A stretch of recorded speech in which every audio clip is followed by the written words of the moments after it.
On today's Tech Help for Churches, 4 unusual ideas on how to use Twitter.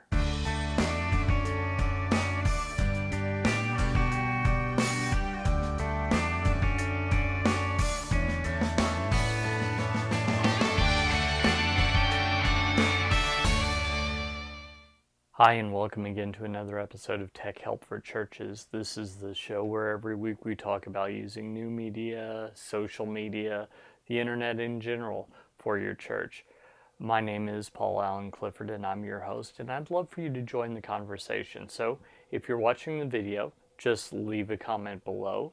If you're not, you can go ahead and drop me a line, paul@trinitydigitalmedia.com, or hit me up on Twitter, Paul Allen Cliff, PaulAlanclif. So there are a lot of things that you can do with Twitter. Some people, it's pretty straightforward. They just use it for sharing thoughts, something funny occurs to them. Maybe they use it to comment on what other people are doing.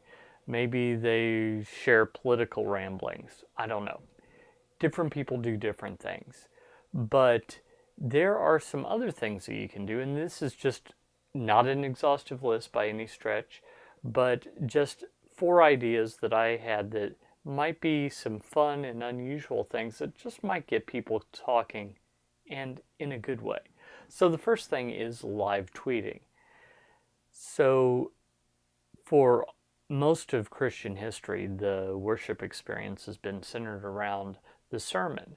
So why not take little short snippets from the sermon and just tweet those? The pastor doesn't necessarily have to do this. This could be someone in the congregation just live tweeting what's going on, anything that strikes them as particularly profound or particularly helpful, that kind of thing. So you could go ahead and tweet that and see how much engagement you get. Here's a little secret. When I first started doing this, I was actually getting more engagement than for the stuff I was doing through the week. So you can really reach out to a lot of people, and something that said where you live can reach literally all over the world if it gets tweeted and retweeted and favorited, etc. So think about that. Next, flash mobs. Now, while flash mobs aren't particular to Twitter, they're a great thing that you can organize on Twitter. Sure, there are terrorists organizing plots. There are people organizing ways of just choosing poorly in their lives. But what if your church could become the one that was known for doing fun things? What if, I'm recording this in December, what if your church was the one that's known for randomly showing up, not appearing like you're organized or anything, and then all of a sudden you sing a Christmas carol and disperse into the crowd? What if your church is known for showing up at one of the big parks in your area and in the middle of the day, for no apparent reason, doing the electric slide? What if your church is known as the one that at the big local football game just started the hokey pokey? Just fun things that you could do just to show people that, being a Christian isn't boring. Jesus promised us abundant life, and he wasn't lying. Just fun stuff like that. I think it would be great if churches could start to be known for the abundant life that they've been given, not for what they're against. So that's idea number 2. Idea number 3 is something that I actually saw another church do, and I thought that I'd share this. This was probably 5 or 6 years ago. A church reenacted the crucifixion on Twitter. Now you might be thinking, how do you reenact? Well, it was tweets from people that were involved.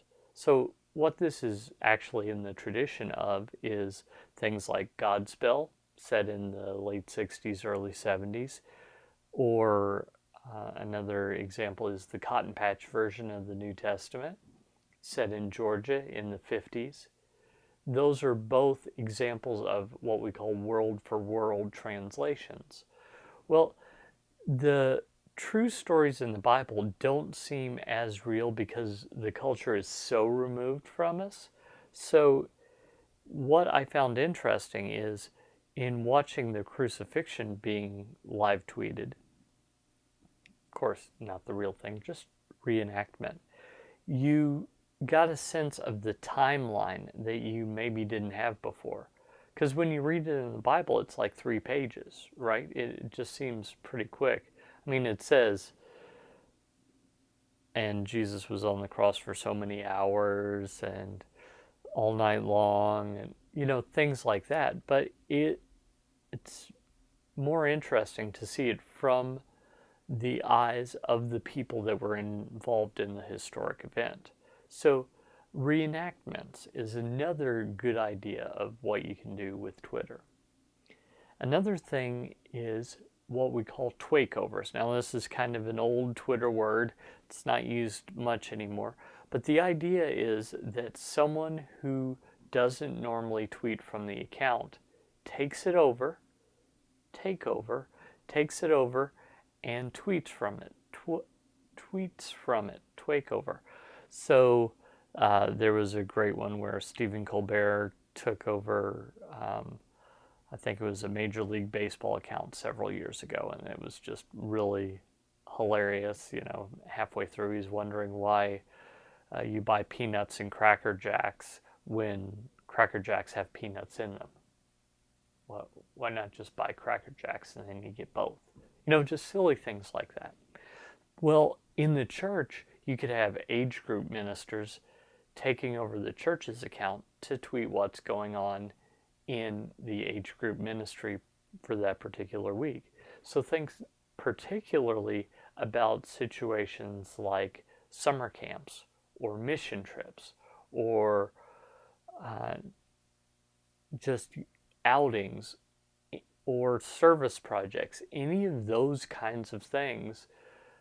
Whoever is in charge of the particular event can tweet things from that just to keep the rest of the congregation that probably follows the main church Twitter account abreast of what's going on.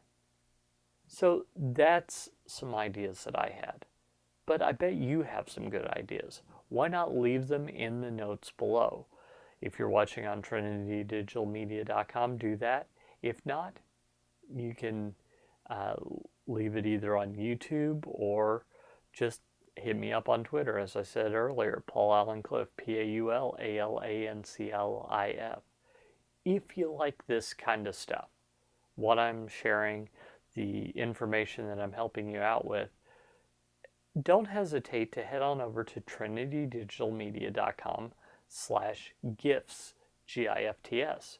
It's the Christmas season, so I thought that I would offer you some gifts, including the very book that I'm getting these out of. This is the second book in my series of books. This is called Tweeting Church, and the ebook version is available free if you head on over there. Give me a good email address to send it to you. Don't give me a fake email address, because then I can't send it to you. You see how that works? So give me a good email address and I'll send that to you. I'll also send you my free newsletter that I send out at least weekly, sometimes more often, with all sorts of tips, tricks, ideas on how to help use technology in the church. Well, I hope that helps you and your church go out and change eternity. Until next time, this is Paul Allen Clifford with TrinityDigitalMedia.com.